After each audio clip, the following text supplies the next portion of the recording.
Iran का खजाना भरेगा चीन, हो गई है पूरी तैयारी। जी हां, सही कह रहे हैं हम, पूरी मंसूबाबंदी इस हवाले से हो गई है कि ईरान का खजाना अब चीन भरेगा। इसके पीछे की कहानी क्या है, आखिर क्यों चीन ईरान का खजाना भरेगा और किन किन नेताओं की चाल नाकाम हुई है, वो इस पूरे वीडियो के जरिए आपको बताएंगे। आदाब, इस्तकबाल है आपका, सोशल मीडिया प्लेटफॉर्म देख रहे हैं आप, मैं हूं आपके साथ सना वारिस। तो ईरान का खजाना चीन भरने के लिए तैयार है, पूरी मंसूबाबंदी हो गई है और नेतन्याहू और ट्रंप की चाल नाकाम हो चुकी है। अमेरिका ने वेनेजुला में बड़ा खेल खेलते हुए निकोलस मादुरो को गिरफ्तार कर लिया और वहां के तेल पर भी अपना कब्जा जमा लिया, लेकिन चीन ने उसका ऐसा तोड़ निकाल लिया है जिससे अमेरिका और इसराइल की टेंशन बढ़ना तय है। अमेरिकी सदर डोनाल्ड ट्रंप और इस्राएली वजीर आजम बेंजामिन नेतन्याहू जिस ईरान को माशी तौर पर तोड़ने की कोशिश कर रहे हैं, अब उसी ईरान का चीन खजाना भरने जा रहा है। चीन की आज़ाद यानी इंडिपेंडेंट रिफाइनरीज ने अब वेनेजुला के तेल की कमी पूरी करने के लिए ईरान की तरफ रुख करने की पूरी तैयारी कर ली है। दरअसल अमेरिका ने वेनेजुला की नई हुकूमत के साथ मुआहदा कर लिया है कि वहां का खाम तेल यानी कच्चा तेल अब अमेरिका जाएगा। ट्रंप ने खुद बताया कि तकरीबन $2 अरब का तेल अमेरिका भेजा जाएगा। इसका सीधा असर चीन पर पड़ा है, क्योंकि चीन वेनेजुला से बड़ी मिकदार में सस्ता तेल खरीदा करता था, लेकिन चीन अब रुकने वाला नहीं है।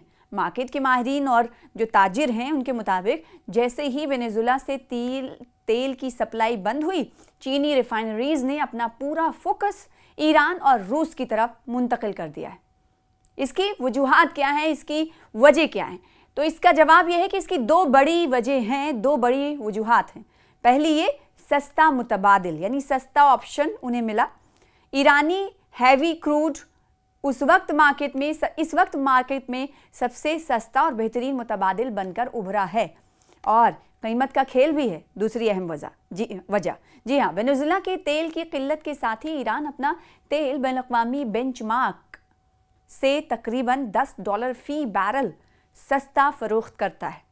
चीन के लिए ये एक फ़ायदेमंद सौदा साबित होगा। और स्पार्टा कमोडिटीज़ की एनालिस्ट हैं जिनका नाम है जॉन गोह। इनका कहना है कि वेनेजुला का ये पूरा मामला चीन की निजी रिफाइनरीज को नुकसान पहुंचाएगा, लेकिन मार्केट में रूसी और ईरानी तेल की भरमार है, इसलिए चीन को घबराने की ज़रूरत नहीं है। वो बस अपना सप्लायर बदल लेगा। यही बात ट्रंप और नेतन्याहू को परेशान कर सकती है। जी हाँ, ये अहम वजह है, जो सप्लायर बदल लेंगे लेकिन मार्केट पर कोई असर नहीं पड़ेगा। अमेरिका ने वेनेजुला से चीन का रास्ता तो काट दिया, लेकिन नादानिस्ता तौर पर चीन को ईरान की झोली में डाल दिया। अब जो पैसा चीन वेनेजुला को देता था, वही पैसा ईरान के पास जाएगा। ईरान पर पाबंदियां लगाकर उसे कमज़ोर करने की अमेरिकी कोशिशों को इससे बड़ा झटका लगा है। मार्च और अप्रैल में दिखेगा असल असर, ये कहा जा रहा है। जी हाँ, कैपलर के आदाद-ओ-शुमार के मुताबिक चीन के पास इस वक्त जहाज़ों पर वेनेजुला का इतना तेल मौजूद है कि अगले 75 दिन तक उसकी गाड़ियाँ चलती रहेंगी, लेकिन मार्च और अप्रैल आते आते ये ज़ख़ीरा ख़त्म हो जाएगा। कैपलर की सीनियर एनालिस्ट जोमो यू के मुताबिक इस वक्त चीनी रिफाइनरीज मुकम्मल तौर पर ईरानी और रूसी तेल पर उस वक्त मुंतकिल हो जाएंगी। अगरचे चीन के पास कनाडा, ब्राज़ील और इराक से तेल लेने के ऑप्शंस भी मौजूद हैं।